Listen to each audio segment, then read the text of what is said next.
is exciting, it's also scary too. Not every alien would be friendly like E.T. Maybe they wouldn't come and simply play music notes like the aliens in Close Encounters. What about the body snatchers? What about Ripley's xenomorph? The dark and twisted forms of the Lovecraftian mythos. Aliens might not be our friends. The dark side of extraterrestrials has been explored in books, movies, and TV shows for decades now. Stories of alien encounters and abductions have captivated our minds for years and years. But what makes aliens so scary?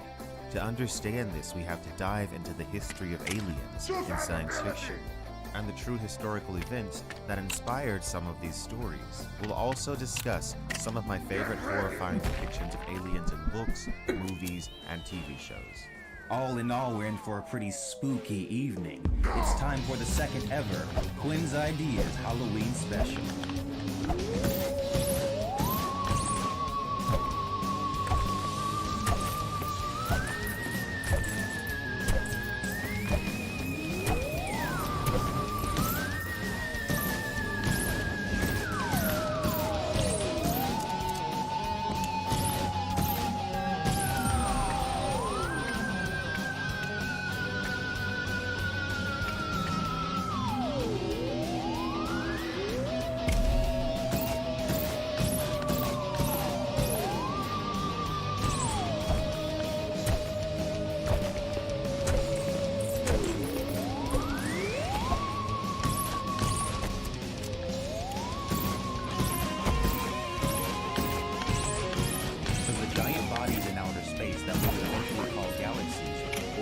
Discovered by French astronomer Charles Messier in the 17th century, Edwin Hubble in 1923 was the first to realize what they actually were. It turned out that there were actually countless galaxies in our universe, made up of billions upon billions of stars and trillions of planets.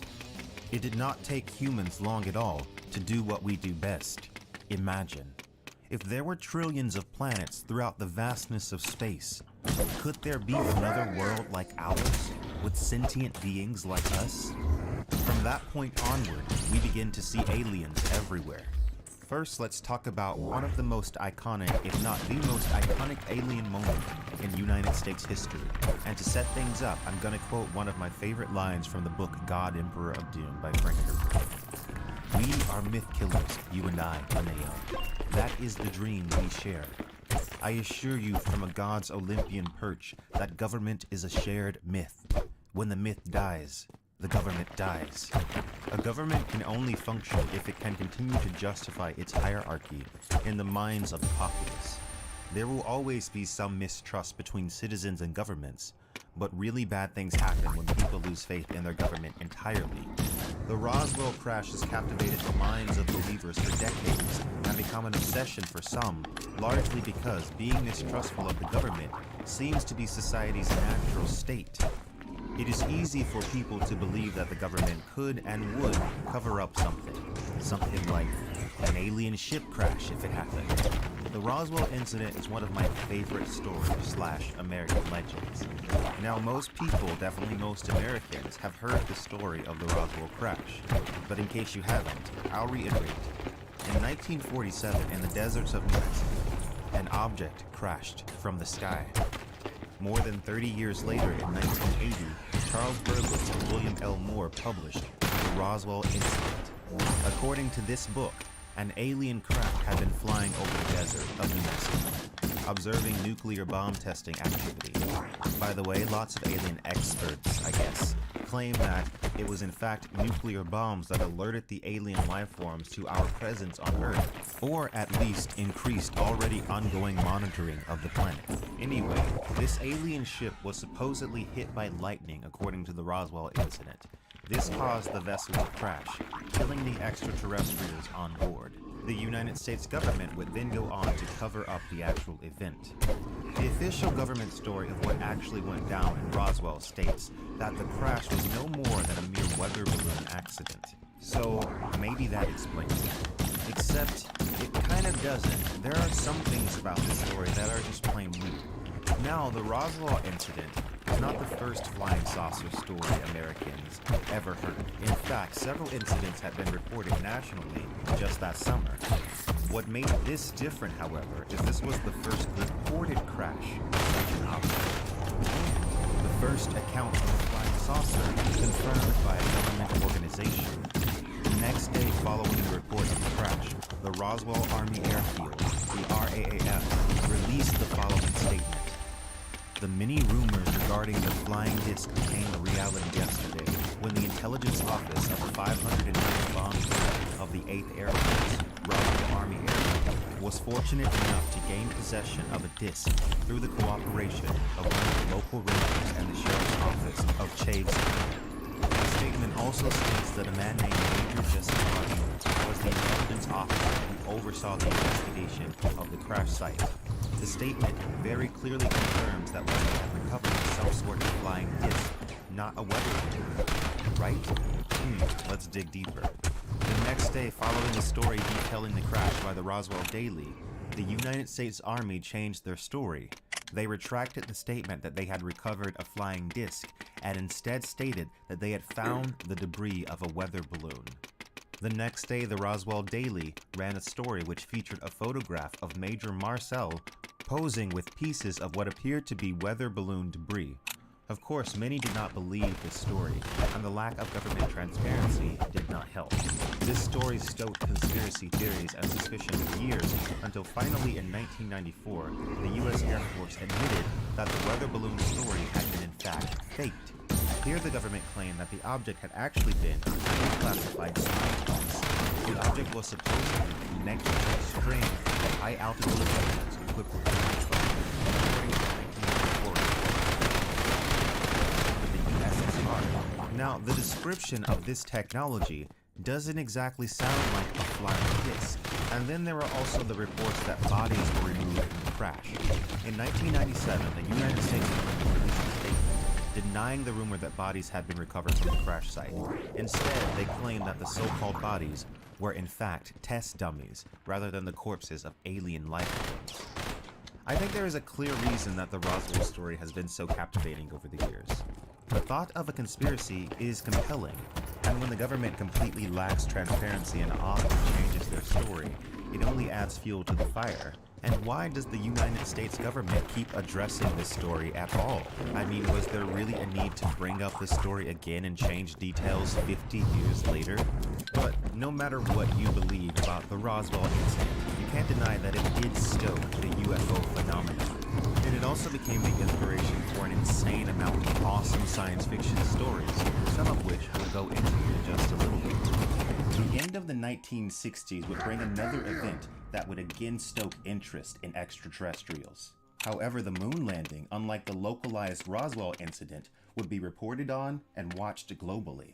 Apollo 11 was launched by the Saturn V rocket from Florida, sending 3 astronauts, Commander Neil Armstrong, Michael Collins, and Buzz Aldrin, further into outer space than any humans had ever been. Aldrin, unlike Armstrong and Collins, never actually landed on the surface of the moon. Instead, he piloted the moon module in lunar orbit while the other 2 explored the surface. You might have heard the rumor that Buzz Aldrin actually saw a UFO whilst piloting. Though this claim may be technically true, UFO doesn't mean alien spaceship necessarily. And Aldrin later confirmed that he was 99% sure the object had merely been a detached adapter panel from the spacecraft. So that solves that, unless the government forced him to lie about it like in Roswell. Speaking of government conspiracies, I know there's a portion of people out there that don't believe the moon landing was real, but guys, honestly, we can see the flag. It happened, okay? But whether or not it did, mankind's landing on the moon was a giant moment for science fiction. If we can land on the moon in the real world, what amazing things can we do in the fictional world? Perhaps travel to other planets? Planets that might be inhabited? If you ask most people, well, my audience at least, if they believe in aliens, most people would say, yes, aliens almost certainly exist somewhere out there in the universe, but the likelihood that they have visited us is slim. That, however, doesn't change the fact that some people firmly believe that aliens have visited us. Incidents of UFO sightings have become relatively common in the last century or so. People report unidentified flying objects all the time. The vast majority of cases, of course, can be dismissed, but there are a few that simply defy explanation. We simply don't know. One of these examples is the Ariel School UFO incident. 60 school children in Zimbabwe, aged 6 to 12, claim to have seen alien spacecrafts land. The robed in black figures supposedly communicated an environmental message. Those kids are adults today, and those that speak out publicly still have the same story.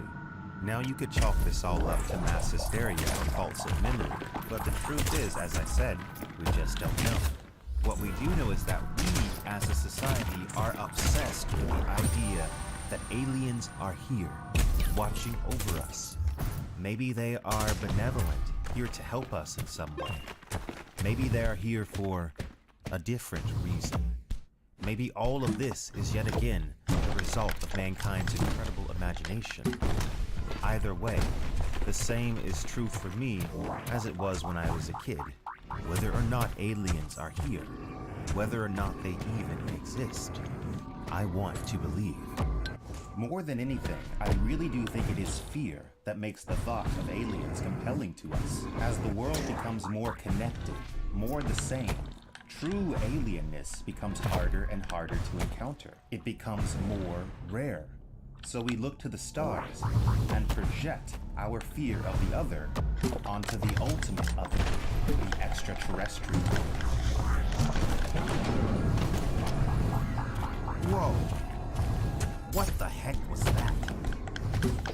I'll be right back, guys.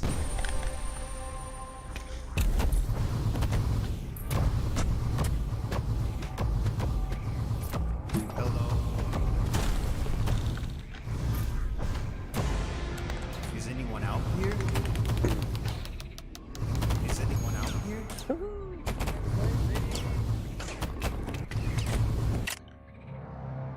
Repetendium!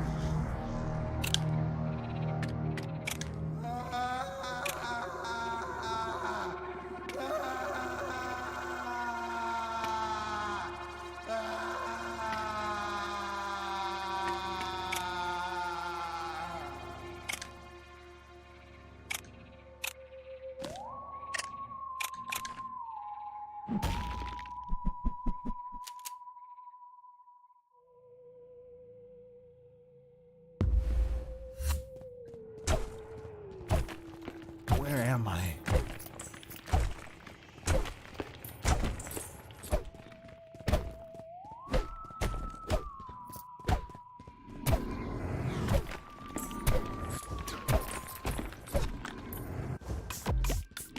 Okay, that was weird. Anyway, let's move on with the video. So why are aliens scary? There are several reasons that I can point to. It has been said that the oldest fear is the fear of the unknown. The fear of the unknown stands at the root of some of our greatest horror stories. Infamous but brilliant writer H.P. Lovecraft has influenced the entire horror genre. His work speaks because it reflects his genuine fear of the unknown and of the other. The fear of the other is at the root of our fear of aliens. Aliens are scary because we don't know them.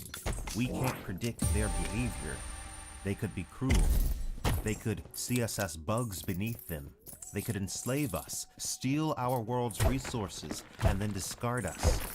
They could, in essence, do to us what we do to each other, or perhaps even worse.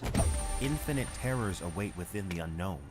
We peer into the darkness of space, and yet we do not know what might be peering back, or what it might be capable of. The fear of colonization is at the root of what is likely the most famous trope in science fiction, the alien invasion.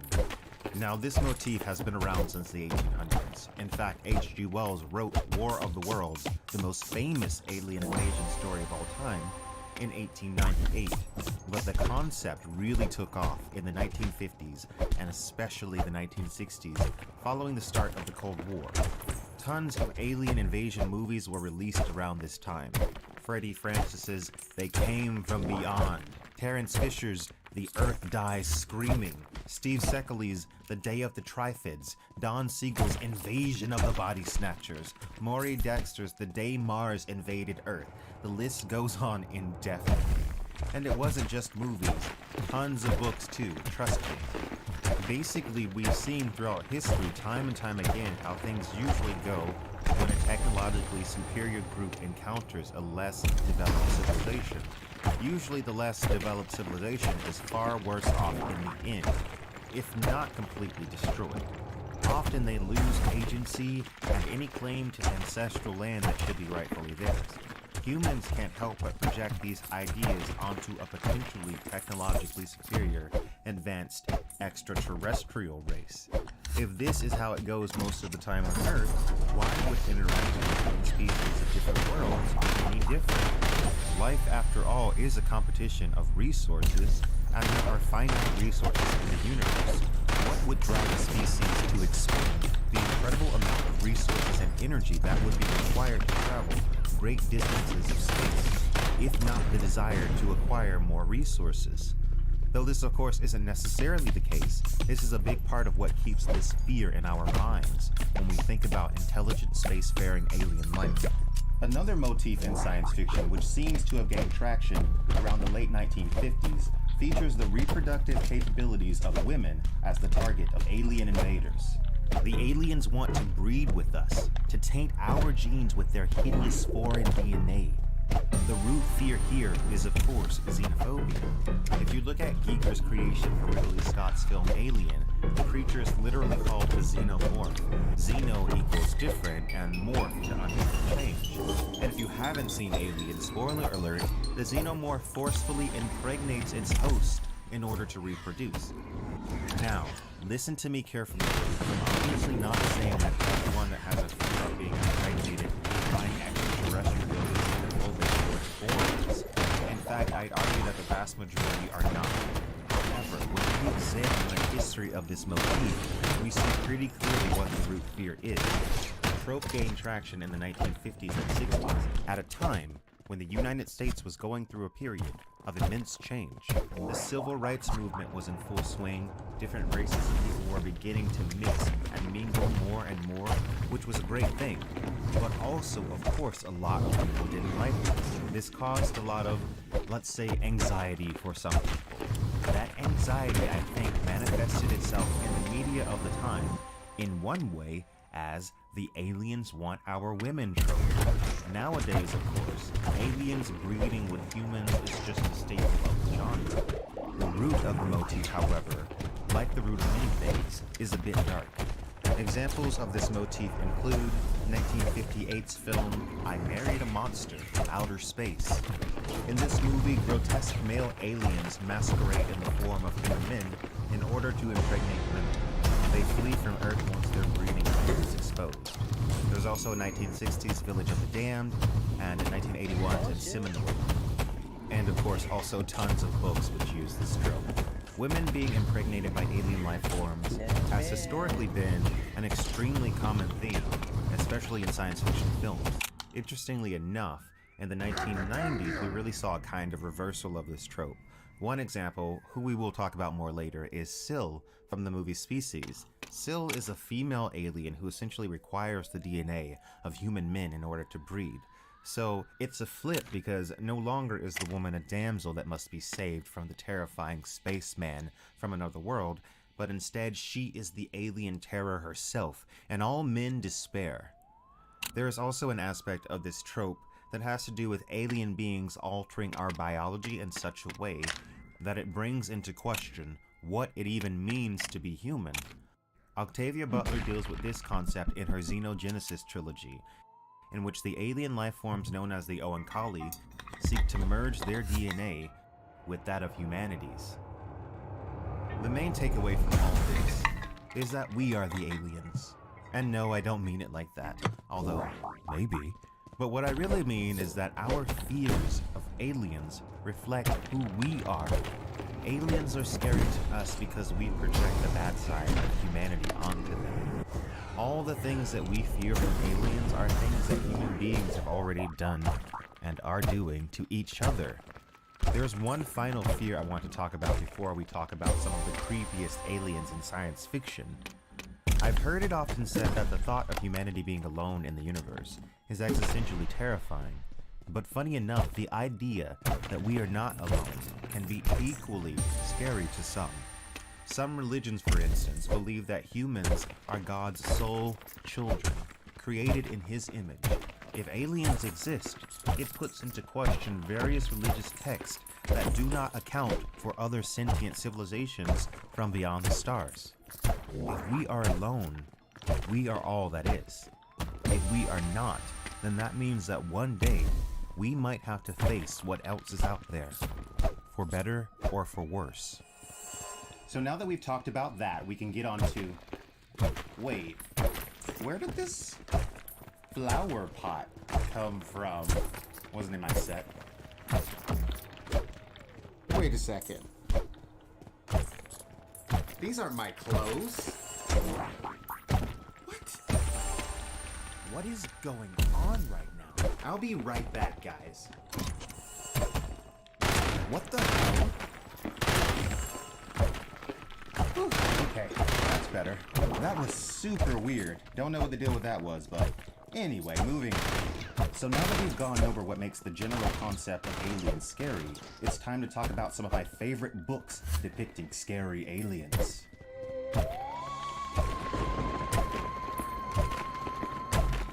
So now that we've gone over what makes the general concept of aliens scary, let's discuss some of my favorite books depicting scary aliens. Now keep in mind, these are just my opinions, and there are tons of alien books, so I couldn't mention everything. List your favorites in the comment section below. We can't talk about terrifying aliens without talking about the most famous alien invasion story of all time. Now, we've discussed this book before on this channel, particularly in my video, The First Aliens, but in this video we're going to focus on something slightly different than just the themes and the narrative of the book. Instead, we will talk about the book's cultural impact. H.G. Wells' War of the Worlds was first published in book form in 1898. The story, which was first serialized in a magazine, was initially successful, but gained new cultural relevance in the United States when Orson Welles' radio show, The Mercury Theater on the Air, aired a special Halloween episode featuring the story. The broadcast was famous because apparently some people that were listening didn't realize that they were hearing a radio drama broadcast. Instead, some people became convinced that Martians were actually invading the Earth. You see, the first 2/3 of the broadcast were presented as a series of news bulletins, which caused some listeners to panic. Now, though it's basically been proven that newspapers at the time over-exaggerated the size of the panic, it's undeniable that H.G. Wells' story got a boost in popularity following the event. The first movie adaptation would appear in 1953, and since then, there have been countless adaptations and parodies of H.G. Wells' classic story. What's scary about the Martians in this story is that, as we would study a tiny microbe in a petri dish, they studied us and waited for just the right moment to strike. H.P. Lovecraft is one of the most influential horror authors of all time. My last Halloween special was entirely dedicated to breaking down his most famous story, The Call of Cthulhu. Here we're going to talk about another of Lovecraft's monstrous creations, Azathoth. Outside the ordered universe is that amorphous blight of nethermost confusion, which blasphemes and bubbles at the center of all infinity. The boundless daemon, Sultan Azathoth, whose name the lips dare speak loud, and who gnaws hungrily in inconceivable unlighted chambers beyond time and space, amidst the muffled, maddening beating of all drums and the thin, monotonous whine of accursed flutes. The dream quest of unknown Kadai. Azathoth is a monstrous being at the center of the galaxy. He is the supreme entity, more powerful than any others in Lovecraft's mythos. He has many names: the Blind Dreamer, Nuclear Chaos, the Deep Dark, the Blind Idiot God, the Primordial Demiurge. But most simply, he is the supreme lord and creator of all things. Azathoth has no definite form, or at least those who envision him see him in various forms. as a thought is scary because many people wonder if there is a God, an omnipotent creator in charge of all things. People tend to assume that if such a God exists, it would have our best interest in mind, or at least it would be concerned with us to some degree. But realistically, if we look at the chaos of the world, the chaos of the universe, does any of it really suggest that? One terrifying possibility, if God does exist, is that God is an immense entity of cosmic chaos and darkness, terrible to behold, an entity whose name itself should not be spoken, an alien monstrosity of mindless eternal horror. Ancient legends of ultimate chaos at whose center sprawls the blind, idiot God as a thought, Lord of all things, encircled by his flopping horde of mindless and amorphous dancers, and lulled by the thin, monotonous piping of a demonic flute held in nameless paws, the haunter in the dark. Now let's talk about the Scramblers from Peter Watt's Blind Sight. I've actually done a couple videos on this channel going into this novel, and you can check those out linked in the description. Long story short, the Scramblers are a non-sentient, intelligent race of beings. They may have had actual consciousness at some point in their evolution, and eventually grew beyond the need of it. Either way, the spooky thing about them, and other aliens like them depicted in science fiction, is what they imply about us. Consciousness and self-awareness wasn't a necessity for the Scramblers to gain space travel. It was not a necessity for them to learn to communicate with us with seeming comprehension. It all kind of implies that maybe human consciousness is a fluke. Maybe sapience is not really necessary. Maybe it's even a hindrance. I think that the idea of this is particularly terrifying today because in a lot of ways it does kind of feel like humanity is devolving in intelligence. We are thinking for ourselves less and less and becoming more dependent on computing machines to do our mental labor. You know, in a lot of ways, that's the way humanity has always been. If there is a crutch to lean on, we will lean on it. It is very easy for people not to think for themselves and just to choose to go along with the crowd and become just another non-thinking member of the horde. So we have to talk about the Trisolarans from Trisha Remembrance of Earth's Past trilogy. The Trisolarans mainly represent the fear of a technologically advanced civilization which is able to subjugate and annihilate humanity through their vastly superior technology. The Trisolarans themselves aren't scary in the traditional sense, and humanity never physically interacts with the Trisolarans at any point during the war.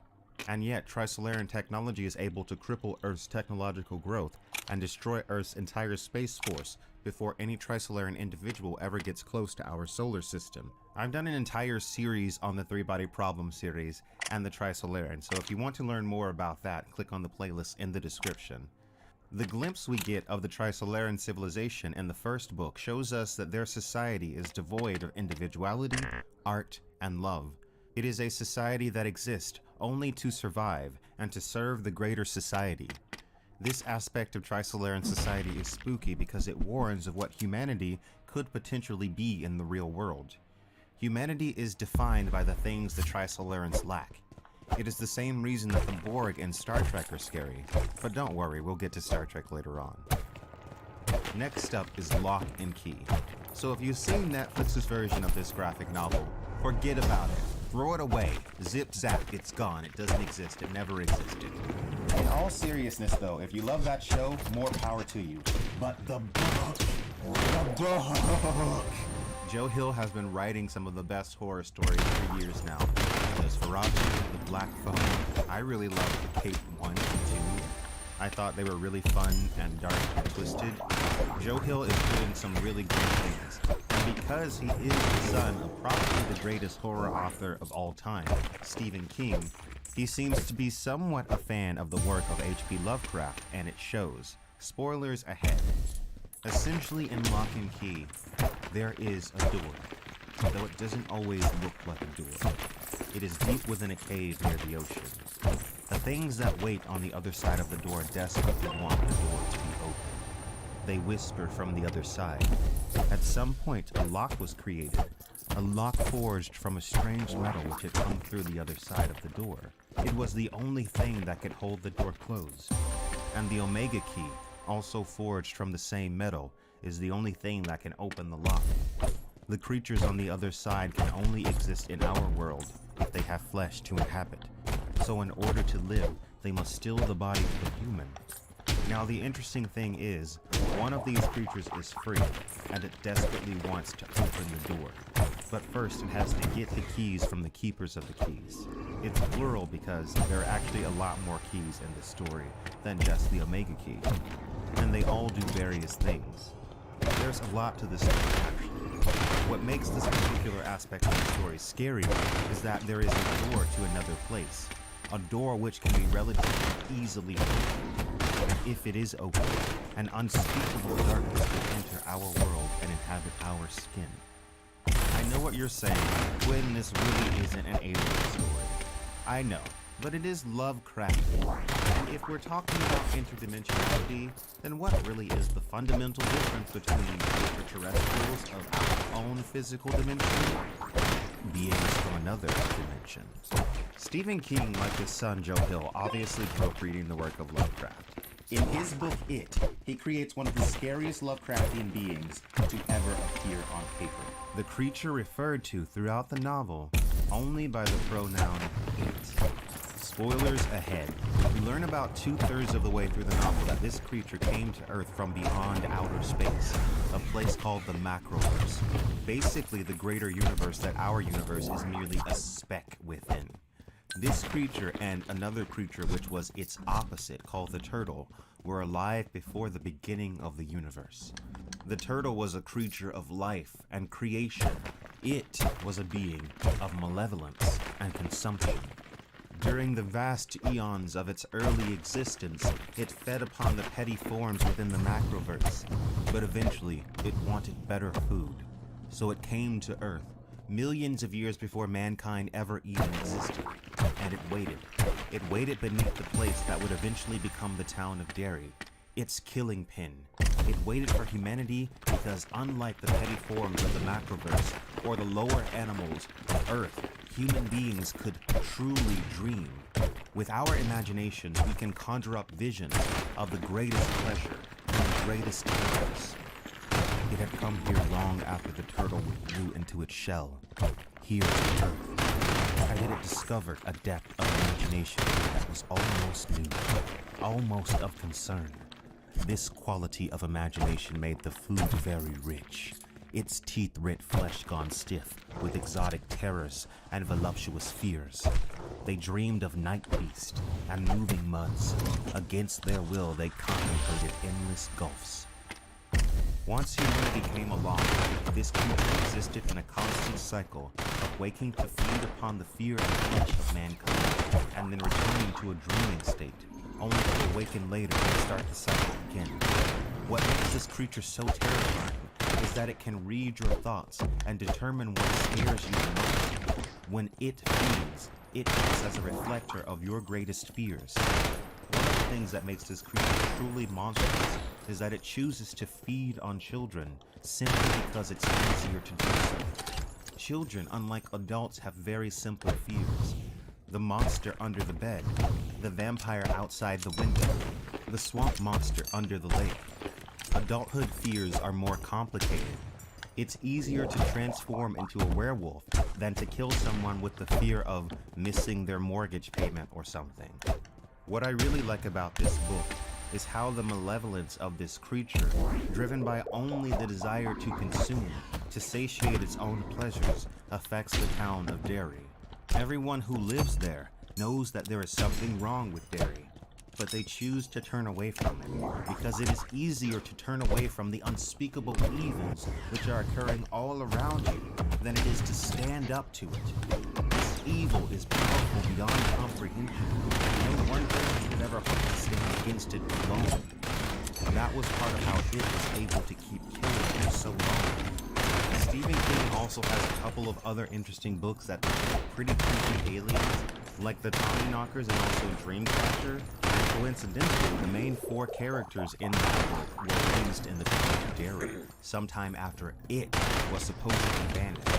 because Stephen King has a really cool shared universe in his books, and I really enjoy that sort of thing. Okay, honorable mentions as far as books go. The Overlords from Arthur C. Clarke's Childhood's End. I also covered this book in my video, The First Aliens. The aliens in this one look like literal demons, so you know. Alright, damn, I'm dead. Spooky. Repetendium! Okay, it's time to talk about Star Trek. I don't know if I've ever said this, but I love Star Trek. Star Trek The Next Generation was my first love, but I also really enjoyed Deep Space Nine and Voyager, and recently Strange New Worlds. Star Trek has some of the most beloved characters ever created, but it also isn't short of creepy entities. Let's start by discussing one of the most unsettling episodes of Star Trek The Next Generation, Season 2's Where Silence Has Lease. In this episode, the crew of the Enterprise encounter an area in space that is totally black. No stars, no light, just nothing. Being that the Enterprise crew is on an exploratory mission, they choose to enter the void, only to afterwards find out that they cannot escape. After a bunch of really eerie and strange shenanigans, the creature tormenting them finally shows itself. It is an alien entity known as Nagilum. It is essentially all-powerful in this region of space. It attempts to take a human form, but appears as an uncanny, distorted face. Like some mad scientist, it performs experiments on the Enterprise crew, even brutally killing a member of the bridge crew in cold blood in order to observe death. The creature then announces that it will kill about a third of the crew in various ways in order to test all of the manners in which humans can die. It is up to Captain Picard to thwart this entity, which sees humans as no more than fodder for its experiments. This is one of my favorite episodes of Star Trek The Next Generation, and this was before the show got officially good in many people's eyes. I personally think Nagilum is one of the creepiest alien beings to ever appear in the Star Trek universe, and they should totally bring him back in a newer episode in the series, now that we have like 4 different Star Trek shows happening now. If Nagilum doesn't do it for me, let's talk about another of the creepiest alien adversaries to ever appear in Star Trek, the Borg. So most people probably know about the Borg. The Borg first appear in the Next Generation episode, Q Who. Q, an essentially all-powerful alien life form, manages to thrust the Enterprise further into their galaxy than mankind has ever traveled. Somewhere out there in the darkness of space, they encounter for the first time the Borg. The Borg aren't even entirely composed of one specific species. In fact, many different biological species make up the Borg. This is because for many thousands of years, the Borg have been assimilating any new species and technologies that they could make useful to themselves. The Borg are hive-minded, unrelenting. The Borg are all about sameness and conforming. They reject individuality. All of these are antithetical to the values of the Federation. The Borg by far are the greatest adversaries the Federation ever encountered. Their conflict spans across several Star Trek shows and at least one movie. Honestly, there are so many scary aliens in Star Trek, so many scary alien episodes just The Next Generation alone. There's the episode where Lieutenant Barclay is afraid of the transporter, which why wouldn't you be, because it literally takes your atoms apart and rematerializes you somewhere else. How can you even be sure that your consciousness is even regenerated, and that is the same consciousness and not just a clone of your consciousness, which was dematerialized and thus destroyed? It opens up a whole can of worms, but anyway, Barclay is the only one that realizes that there's a monstrous alien in the transporter. There's also the episode Clues, where the crew loses their memory in a strange region of space, and they have to uncover that mystery. And there is one truly terrifying episode where the android Data is having waking dreams, and well, there's no spooky aliens in this episode, but there is this scene. Please, don't hurt me, Dana. I am sorry, Counselor. No, don't. No, no, Dana! You know what? Watch Star Trek The Next Generation if you haven't seen it. It's my favorite show of all time. And honestly, it's just great, thoughtful, and the cast is so amazing. There's so much chemistry. There's some bad episodes, especially in the first 2 seasons, but the cast more than makes up for it. Whenever I need to deal with like a huge moral quandary, I just think WWPD, what would Picard do? And it works every time. Okay, so since we're getting extremely nerdy, now we might as well talk about Doctor Who. If you asked a Doctor Who fan what the scariest alien creature was from the entire show, I think most people would either say the Silence or the Weeping Angels. Yes, both of those are insanely terrifying, but we're not going to focus on them. Instead, we're going to focus on what I honestly think might be the creepiest Doctor Who episode of all. Season 4's Midnight. This episode scared the balls off of me. So in this episode, the Doctor is visiting a resort on a crystalline planet. There is a train that does a tour of the world, and the Doctor decides to take the tour. Something happens, however, deep in the crystalline plains of the world. The train breaks down, and something from the outside world, which should be toxic to all life, enters the train. The creature, whatever it is, never shows a form of its own.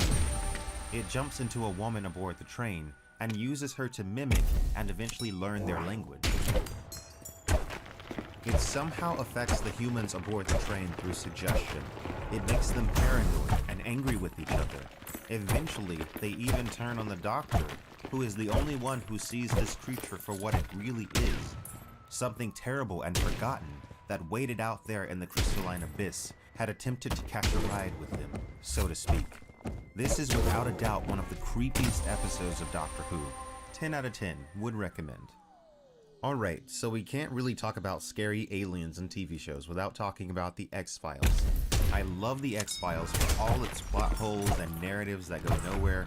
I really do think that the X-Files, like a lot of shows from that era, suffers, early on especially, from the lack of consideration to continuity and the lack of connectivity between narratives that we've come to expect from modern shows.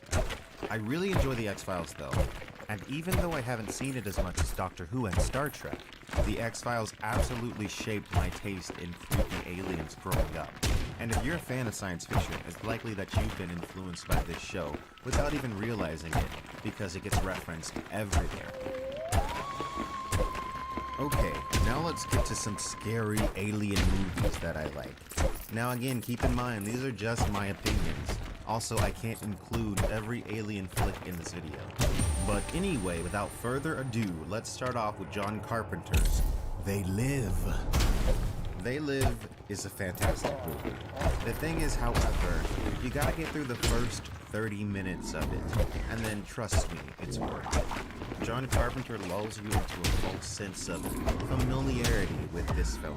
You think, I'm just watching some cheesy 80s movie, and yes you are, but there's so many more layers to it. Spoiler alert, if you haven't seen the movie, because I'm basically about to spoil everything here, skip ahead about 3 minutes if you don't want to. In Carpenter's film, They Live, our protagonist discovers that aliens have actually taken over the Earth. When he realizes this to be the truth, after he puts on special glasses that reveal it to him. These glasses also reveal that all of our advertisements and TV are really just subliminal messages meant to keep us docile and complacent. What's great about this is that for the first 30 minutes or so, the score is just this weird 80s hokey noir melody that just repeats over and over again. And that somehow totally disarms you. And when he puts on the glasses, it goes entirely silent. And it's horrifying.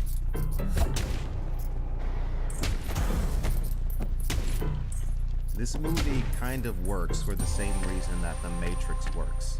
A lot of us have the sense that there is a secret world underneath the world, that there are sinister intentions lurking behind every corner, a grand conspiracy that we could glimpse if only we could just focus the lens of our perception.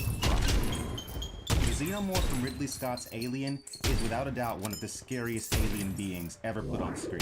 This creature came straight out of the mind of H.R. Giger, whose dark and twisted creations were rivaled by no other. Everyone knows about the xenomorph, but as promised, we're going to talk about one of Giger's lesser-known creations, one which arguably was more dear to him than the xenomorph. I'm talking, of course, about Syl from 1999 Species. Bet you didn't see that coming.